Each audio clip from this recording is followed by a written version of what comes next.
अजीब मुलाकात। कड़ाके की सर्दी की रात थी। चांद आधा छिपा हुआ था और घना जंगल बर्फ की चादर से ढका हुआ था। भेड़िया अरक अपने झुंड से अलग होकर अकेला भटक रहा था। उसकी आंखों में सतर्कता थी, लेकिन दिल में एक अजीब अकेलापन। इसी बीच एक टहनी से कायरा नाम की काली कौआनी उतर आई। उसने अरक को देखा और बोली, तुम अकेले क्यों घूम रहे हो भेड़िए? अरक चौंका, पर उसकी आवाज में करुणा थी। मैंने झुंड छोड़ दिया है। मुझे अब उनकी चालाक राजनीति में दम घुटता है। कायरा की सुनहरी आंखें चमकीं। जंगल में अकेले रहना खतरनाक है, लेकिन शायद मैं तुम्हारा साथ दे सकती हूँ। एक कौआनी और भेड़िए का साथ, ये जंगल ने पहले कभी नहीं देखा था। दोस्ती की भाषा। दिन बीतने लगे। अरक और कायरा में गहरा रिश्ता बनने लगा। कायरा आसमान से खतरे की खबर लाती, अरक जमीन से उसका शिकार करता। धीरे धीरे उन्होंने एक दूसरे की भाषा समझनी शुरू कर दी। अरक की गुर्राहट और कायरा की कावकाव अब इशारों की गुप्त कोड बन गए। एक रात कायरा ने फुसफुसाकर कहा, जंगल में इंसानों का जाल फैल रहा है। उन्होंने हमारे हिस्से की नदी के पास शिकार के लिए लोहे के जाल लगाए हैं। अरक के कान खड़े हो गए। हमें अपने घर को बचाना होगा, वरना हमारा कोई भविष्य नहीं।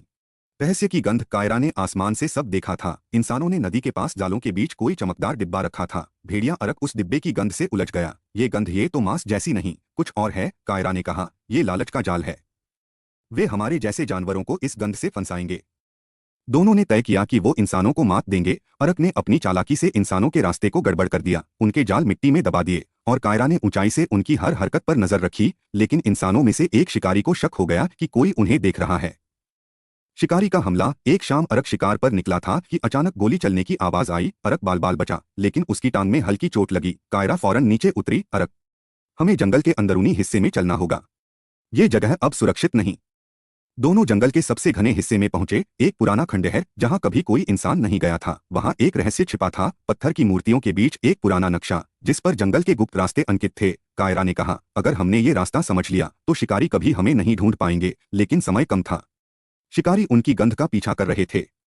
वफादारी की जीत। रात काली थी। शिकारी करीब थे। अरक की चोट से खून टपक रहा था, लेकिन वो कायरा की जान बचाने के लिए आगे आगे चल रहा था। कायरा ने अरक से कहा, तुम आगे जाओ, मैं उन्हें उलझा दूंगी। अरक गुर्राया, नहीं, हमारी वफादारी का मतलब है साथ रहना।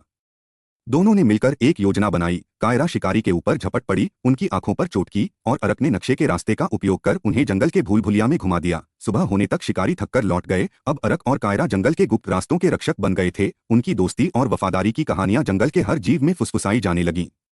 काली कौआनी और अरक भेड़िया अब जंगल की आत्मा का प्रतीक थे। वफादारी, रहस्य और आजादी का प्रतीक।